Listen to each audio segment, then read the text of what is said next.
Minutos ahora para la pizarra económica de Diego Sánchez de la Cruz. Diego, muy buenas noches. Buenas noches, ¿qué tal? Bueno, no paramos de hablar de ello, temporada de campaña electoral, pero toca mirar a nuestra economía. Datos de empleo que conocíamos esta semana. Efectivamente, Alba, bueno, empezamos a conocer esas cifras de empleo, no solo los 3 primeros meses del año, sino también ya los correspondientes al ejercicio de abril. Y como es lógico, estas cifras entran en campaña porque, claro que hay otros temas, pero la economía, desde luego, que sigue siendo una cuestión importante, sobre todo en un país donde hay más de 3 millones de personas en paro. Aquí hay una cifra que yo creo que debería preocuparnos a todos, y es que hemos hablado mucho de la importancia de que el empleo que se cree sea de la mayor calidad posible, de que el empleo temporal pierda peso frente al indefinido, y como estamos viendo aquí, el aumento interanual, es decir, comparando este año con el año anterior, de los contratos indefinidos, acumula un año a la baja. Estas son las cifras de abril del año pasado, justamente un mes antes de la moción de censura. Entonces estaba aumentando la contratación fija en el entorno del 25%. A partir de ese relevo en el gobierno y coincidiendo con la campaña del verano, sí hay inicialmente incluso una subida hasta el 33%, pero después de la temporada ya de verano empieza a producirse una caída, de modo que cada vez se van haciendo menos contratos indefinidos en comparación con el año pasado, es decir, se va deteriorando la creación de empleo fijo y, ojo, cuidado, lo más importante de todo, desde el mes de febrero y por tercer mes consecutivo en España se están firmando ya menos contratos indefinidos que en el año anterior. En febrero la caída fue del 3,2%, en marzo del 7,04% y en el mes de abril, el pasado mes de abril, 7,8%. Por lo tanto, estamos ya directamente en la recesión de lo que es la firma de contratos indefinidos. Esto es un problema porque obviamente queremos un empleo de calidad, un empleo fijo, y lo que nos dicen las cifras es que ese tipo de contratación, en vez de ir a más, está yendo a menos y de hecho lleva un trimestre en números rojos justo a las puertas de 3 citas con las urnas, Salva.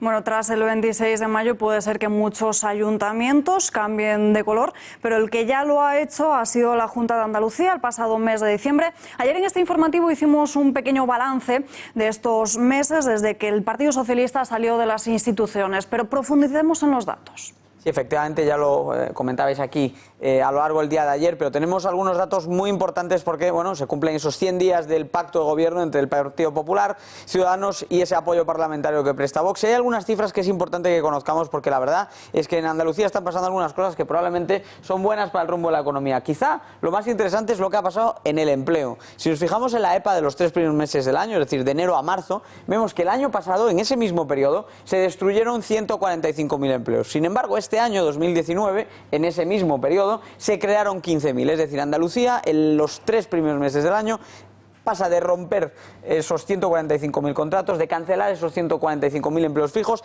a crear 15.000 empleos fijos. Por lo tanto, la situación ha cambiado de forma cualitativa y cuantitativa. Empleo en abril, es decir, el dato ya del mes pasado, Andalucía creando 1 de cada 3 nuevos puestos de trabajo en España. Recuerdan que Andalucía ha sido tradicionalmente una de las locomotoras de la destrucción de empleo, pues curiosamente Andalucía figura ahora entre las locomotoras de creación de empleo. Ha sido un buen arranque del año para el empleo y además ahora en mayo, obviamente, el efecto de la campaña, por ejemplo, la Feria de Abril en la provincia de Sevilla, todo eso va a empujar para arriba. Crecimiento, la segunda economía que más crece. Ojo a esta cifra porque solamente Navarra tuvo un aumento de la actividad más grande en la primera mitad del año. Y para cerrar esta reflexión, ojo, el déficit que está bajando y está ahora mismo en un entorno muy cercano al superávit en términos de caja. Es decir, ahora mismo las cuentas públicas andaluzas, que tantos quebraderos de cabeza le han traído a los gobiernos centrales por la falta de control en la misma, pues ahora mismo están bastante más ajustados esos ingresos y esos gastos. Seguimos. Se ha producido una rebaja en el IRPF que ahora se va a armonizar con los tramos estatales, es decir, la media nacional y la media autonómica en Andalucía van a ser la misma. Ya no va a ser Andalucía una comunidad con más impuestos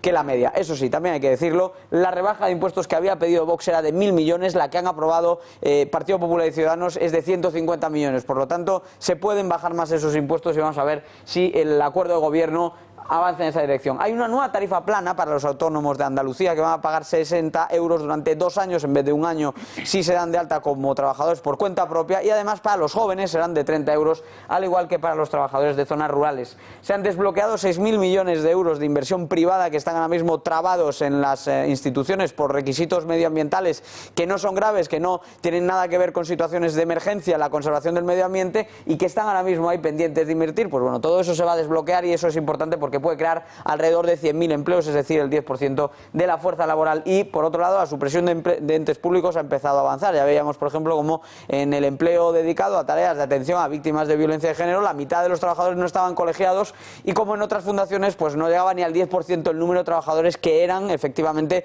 funcionarios de la Junta. El resto eran enchufados y colocados. Bueno, agujero de 4.000 millones en educación, fomento y sanidad, que también sale a la luz con estas cuentas. En educación y sanidad en concreto 3.000 millones y en fomento otros 1.000 millones de euros. Es decir, un auténtico agujero contable que en cualquier empresa hubiera llevado a la cárcel directamente a los responsables de este desaguisado. Por lo menos ya ha salido a la luz. Y 700.000 millones en condenas a la Junta. Atención, esto lo va a tener que pagar la Junta de Andalucía del bolsillo de los contribuyentes de la región, porque por mala gestión hay 700.000 millones de euros en sentencias judiciales que condenan a la Junta del Partido Socialista. Medio millón de pacientes ocultos en las listas de espera. Esto se está intentando reducir con un plan de choque en el que se han inyectado 30 millones de euros y 4.500 millones de euros pendientes de cobro. Fíjate cómo son las cosas, Alba, que a pesar de que era la comunidad con más impuestos, tenían todo esto sin recaudar. No se entiende esa diferencia, ¿no?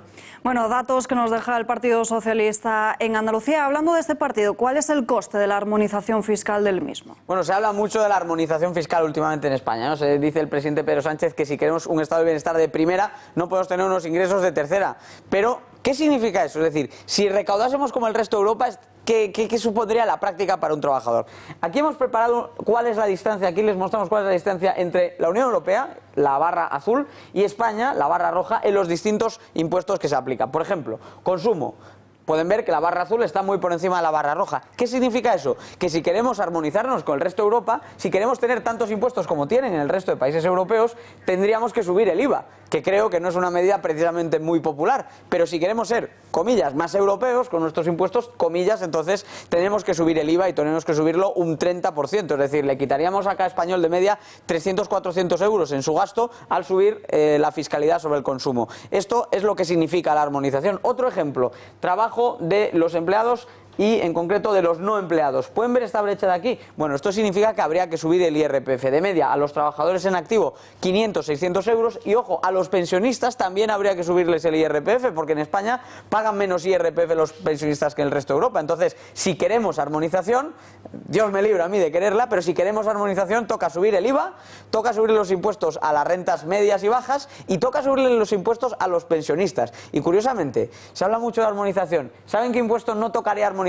El de sucesiones y el de patrimonio. Son precisamente dos impuestos que ya prácticamente no existen en Europa. De modo que el Partido Socialista nos habla de subir unos impuestos que ya casi no existen y no nos cuenta la verdad, que es que los impuestos que habría que armonizar para parecernos a Europa serían el IVA, los impuestos a los trabajadores y los impuestos, ojo, a los jubilados, que subirían mucho, Alba. Diego Sánchez de la Cruz, gracias y muy buenas noches. Gracias.